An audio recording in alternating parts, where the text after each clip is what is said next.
nuits passaient, et l'amour entre Elias et Nahira devenait de plus en plus profond. Chaque soir, lorsque la lune apparaissait au-dessus du golfe de Guinée, Elias ramait silencieusement jusqu'au rocher où Nahira l'attendait.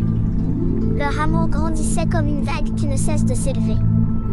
Nahira lui racontait les mystères de l'océan, les palais de corail cachés dans les profondeurs, les chants des baleines qui résonnaient dans les abysses, et les anciennes lois des peuples marins. Elias, lui parlait du monde des humains, les feux de village, les danses sous les étoiles, et la chaleur d'une famille réunie. Mais l'océan, lui, observait. Chez les sirènes, une règle ancienne existait, une sirène qui aime un humain condamne son destin. Un soir, Nahira arriva avec les yeux remplis de tristesse. Elias, le conseil des profondeurs a découvert notre amour. Le cœur d'Elias se serra.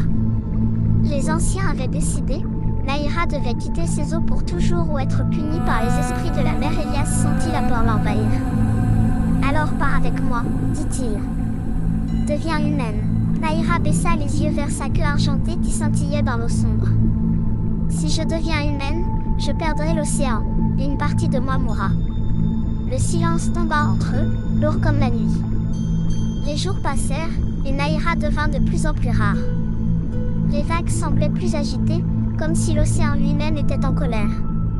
Puis, une nuit de tempête, Elias décida qu'il ne pouvait plus attendre.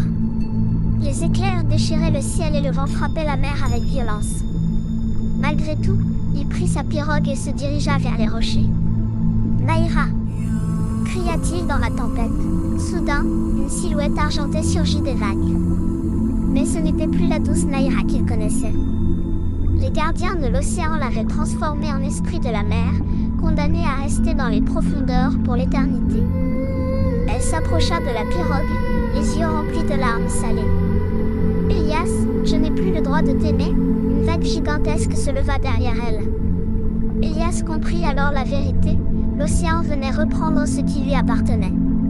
Sans hésiter, il plongea dans l'eau.